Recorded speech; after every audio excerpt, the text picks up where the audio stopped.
เอ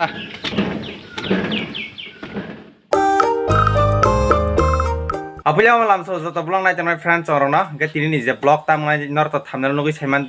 นจังนั้นนะจงว่าไหนเล่นทีนี้กากาดีตั้งนั่นนี่ถึงนั้นมุสงจักนี่บทตั้งนั่นไหนจงว่านอร์วันไหนมาไหนบทสลัดสึงก็บ่าให้กระตากตั้งนั่นแต่เรื่องสึงไหนเล่นนะแต่นอร์ว่าพาสลัดวิดีโอนะอีสกิปเหวี่ยงจงนี้แต่อันนี้ช่องบิสเนสก็ตั้งงี้วิดีโอนะจง subscribe แค่เดียวสัลบุรุมเนาะรีกันนั่นยอดตัวยัยวิดีโออังใครไม่นี่นอร์ไหนมานั่นนี่บ้างป้าพันน้ำที่สาวนี่มันก็จังไม่ชิงอะไรป้าเปียดอ่ะบ้านี่จอสอนขยันได้ไหมคือตรงทุกสอยทำต้มโอ้หมา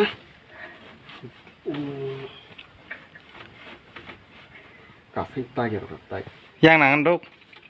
ก้นดิฉันตั้งขนมพันนี่ใช่ยังไม่ใครดีใครพูดดิฉันให้กันนอนใครจะบิชมานะตายปังที่มาสุดคบเรื่องบลาสนึงเบกาโกต้นปลายใจปนต้นมาเลยสิเลยนี่เป็นอะไรไหมบ้านมันจังดิโอ้โห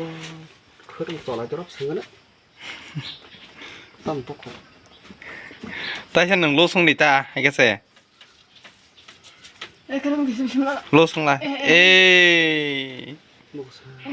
นก็สนองขัดใจใช่ไหมโอ้โหสนอตสิดิสิบอกอยากตึงได้เลยอ๋อเมื่อไหร่เนี่ยได้เมื่อสองเที่ยวสุดลงบ่ให้เจ้าสไปร์มาเลยเกี่ยวเลยกระตัลสรึงอีจงตาบุกตักนั่นในซอกตรงก็บ่กรีอัตุโน่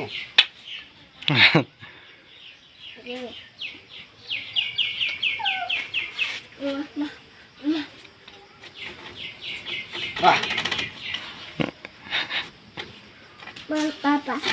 าสกอร์บันนี่เชื่อ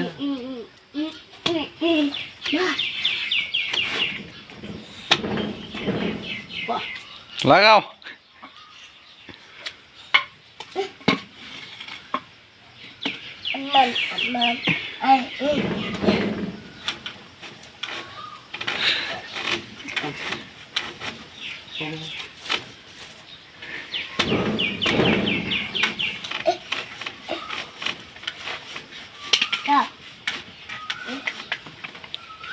สาบลาซะ